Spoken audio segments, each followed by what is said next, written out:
សួស្តីបងប្អូនទាំងអស់គ្នាថ្ងៃនេះខ្ញុំបាននឹងលើកកម្មវិធីមួយដើម្បីយកមក download វីដេអូមិនថា YouTube Facebook TikTok ជាដើមកម្មវិធីនោះមានឈ្មោះថា Black Hole ចឹងហើយដើម្បី download បានយើងចូលទៅ App Store ឬក៏ Play Store មិនថា iOS ឬក៏ Android ទេយើងមាន app នឹង support បានទាំងអស់ចឹងយើងវាយពាក្យថា Black Hole មកនឹងមាន load ឈ្មោះ app ដែលមាន logo ដូចខាងលើនេះចឹងយើង download មកហើយយើងអាចប្រើប្រាស់បានហើយជាមួយនឹងការប្រើប្រាស់យើងទៅ copy link របស់វីដេអូរបស់យើងនេះហើយយកមកផាសជាមួយនឹង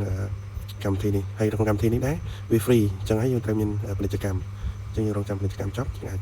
ផាសព័ត៌មាន link របស់វីដេអូហ្នឹងចូលទៅក្នុង Black Hole ហ្នឹងទៅ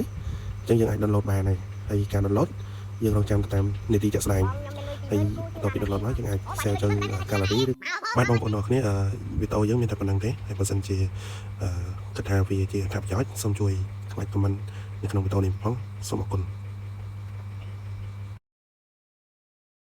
គូជួយឡានឲ្យគេបងអូបាយមានលុយពីមិនតែមិនដឹងថា